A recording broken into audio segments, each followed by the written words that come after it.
Okay, friends, we're going to go forward a little bit from the 50s to the 80s, 1985, August, Muscular Development, and we are going to talk about this guy, Mr. Scott Wilson. And this article, as you can see, is BAAD and brutal workout. So apparently, Scott was sort of into HIIT training. He acknowledges having some similarities to the Ments are in here, talk about him. And he's had a long career. You see one, Mr. California, 74, and was Mr. America winner in 76. And then he was in Mr. Olympia Masters a couple, so he competed all the way to 2000. Just talking about him right here. This is starting out the article, but you can see he's really massive. And, like we had Joe Miko with the devastating deltoids a couple weeks ago or whatever, and Scott's, I think, are even more devastating than Miko's were. So anyway, the Muscular Development crew goes to Gold's Gym, San Jose, and just kind of hangs out with Scott while he's working out and ask him all these questions. The article is really more focused on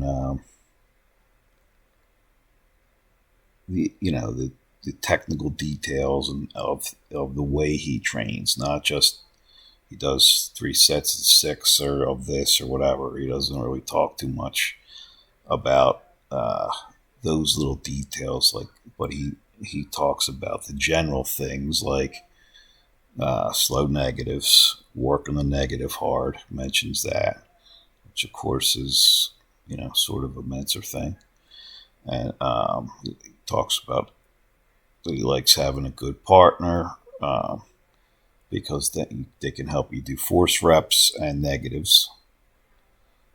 Less is more. He only trains 3 days a week. Most guys at his level were training like 6. There's his training partner, Brian Homke. I don't know what that little flying text was back there. Sorry about that. Yeah, here he is talking about train with a compatible partner. And I looked him up. He was right in there too. I hadn't heard of him before, but certainly was no slouch. And apparently they were similarly strong. He talks about you can kind of spur each other on when you're well matched. There's another one, but his shoulders are just insane, man. I mean, I don't know anything that looks weak there. His shoulders seem to be particularly brutal. So he's talking about positive reinforcement when you have a partner. It's another good thing. It's like, and the other way too, and when he was talking about fight it back, that's what he was talking about with the negatives. But there's a couple, I don't know how many years apart they are, but good shape in both of them, that's for sure. Full range of motion, but no half-ass stuff. Full range of motion with all the exercises. And there it is. This is the magazine that this article is from, and the video is based on. I like Muscular Developments. I think they're pretty cool. And then these talks about complete concentration, of course. And they said as they were watching him, you could tell he was just like completely focused on just what he was doing, no other what's going on around them or playing on cell phones or any of that crap.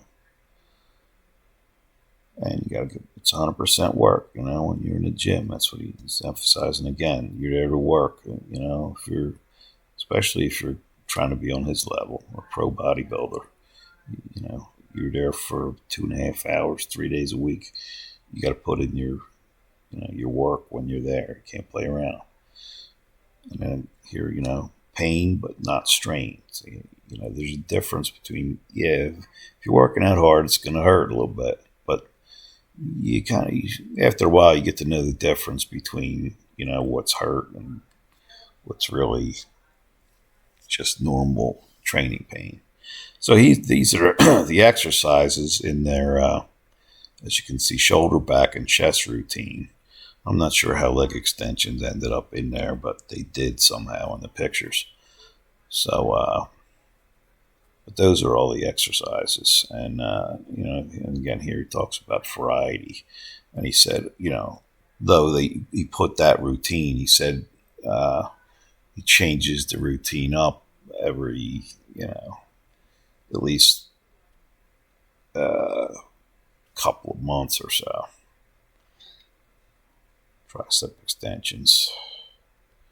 That was one of his faves of those. And then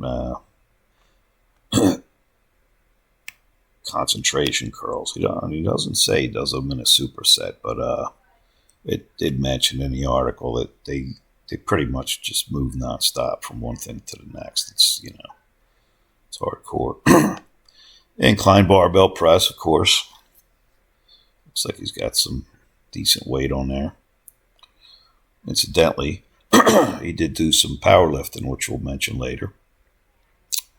And there he is with the leg extensions. I'm not sure why that picture he was with this article, but it was. Maybe he does settle it, and it didn't mention abs either. But and this is obviously an older picture, but I think a lot of people do abs every time they train, especially if you're only going to train 3 days a week. And there he is with that, mass of its breadth and big arms, everything.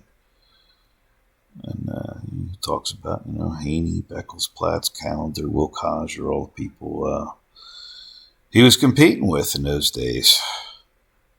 There he is doing the lat pull downs. Some people love that bar for doing lat pull downs. This is a little bit tough to read, but it's just saying that when you're a pro like Scott, it's what you do for a living. You got to take it seriously, and you got to work hard. Just like we were saying a couple pages ago, there and T-bar rows with some D, and there he is running. Menser, I think, also ran too, as I recall. So he did have some things in common with Menser. And I'm sure he was actually competing against him at that time. Here we go with the powerlifting numbers. These are impressive numbers. These are like good powerlifter numbers. These are not just 580 bench, 750 squat, 735 dead. So puts him over 2,000 total. But unfortunately, he did have skin cancer and suffer with that for quite a while before he passed in 2018. So rest in peace, Scott Wilson. Thanks for watching. Please stay tuned if you will.